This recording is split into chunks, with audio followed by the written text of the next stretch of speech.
For centuries, one empire ruled the world. It controlled the seas, the trade routes, and the fate of nations. The British Empire once stretched across every continent, a quarter of all the land on Earth under one flag. But today, that empire is gone, and in its place, a single nation rose to take its throne. Not through conquest, but through strategy, timing, and ruthless economic power. This is the story of how the United States of America quietly, deliberately, and permanently replaced Britain as the world's greatest superpower. At its peak, the British Empire was the most powerful force in human history. It held sway over 25% of the world's population and controlled roughly a quarter of all land on Earth.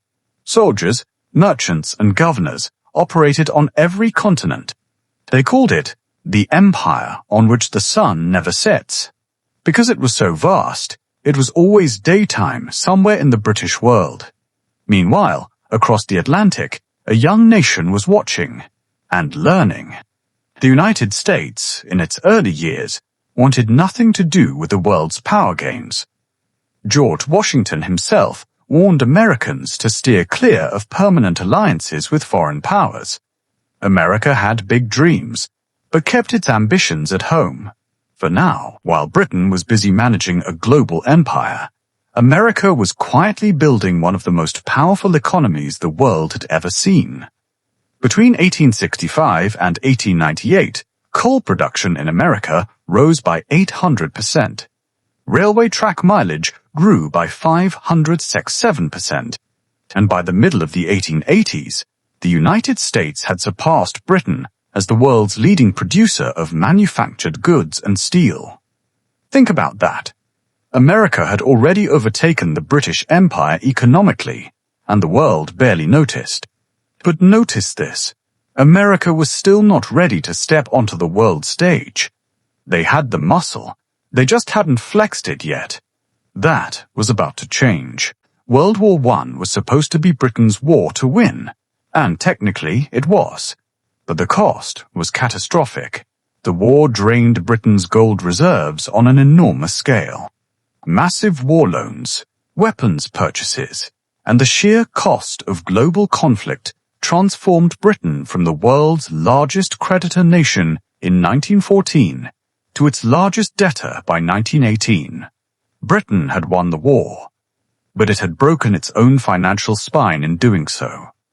The empire was still standing, but for the first time, it was standing on borrowed money. Then came World War II, and this is where everything changed.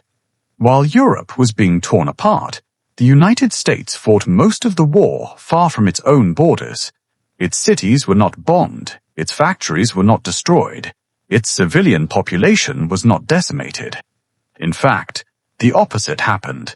The war supercharged American industry. But the most important moment wasn't on the battlefield. It was in a meeting at sea. In 1941, US President Franklin Roosevelt and British Prime Minister Winston Churchill signed a document called the Atlantic Charter. On the surface, it looked like a statement of shared values: freedom, self-determination, free trade. But hidden in that document was the blueprint for a new world order, one built on American ideals, not British imperialism. The Charter quietly signaled, the age of empires was ending. The age of American-led institutions was beginning.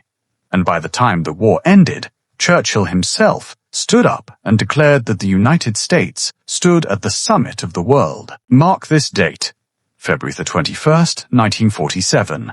Most people have never heard of it, but historians consider it the single most important date in the story of the American superpower. On that day, Britain quietly sent a message to Washington. It said, in effect, we can no longer afford to support Greece and Turkey against Soviet pressure. You'll have to take over. Just like that, Britain handed the responsibility of defending the free world to the United States. America didn't hesitate. President Truman stepped up immediately, launching what became known as the Truman Doctrine, pledging American support to any nation threatened by communist takeover. And then, America went further.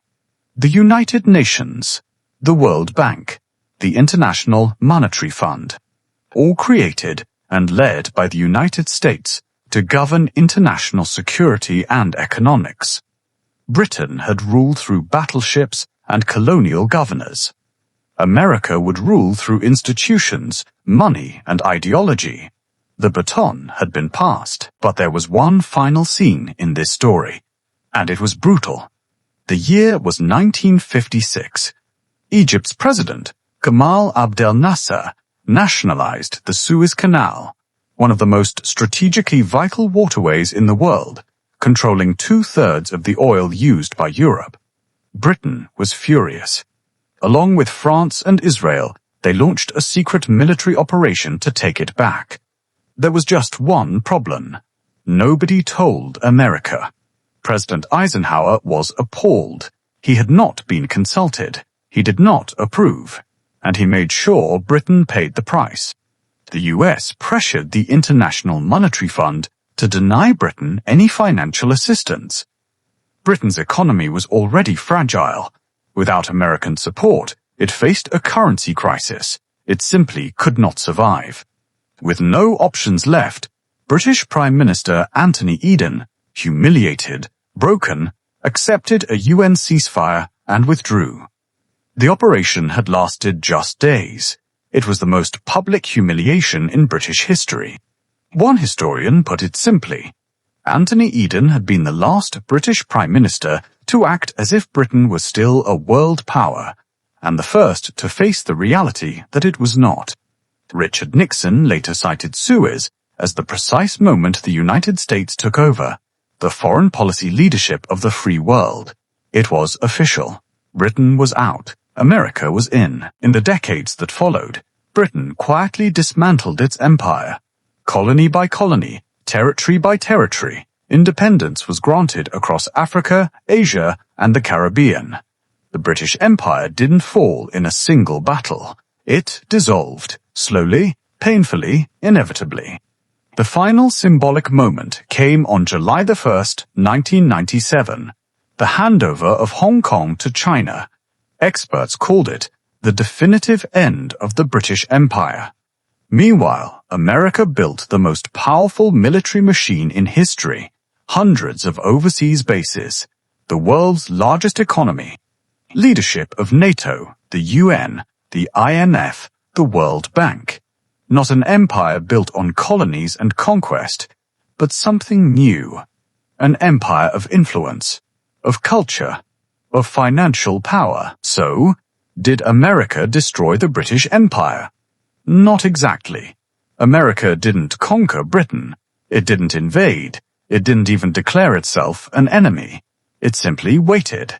It grew stronger while Britain grew weaker. It stepped in every time Britain stepped back.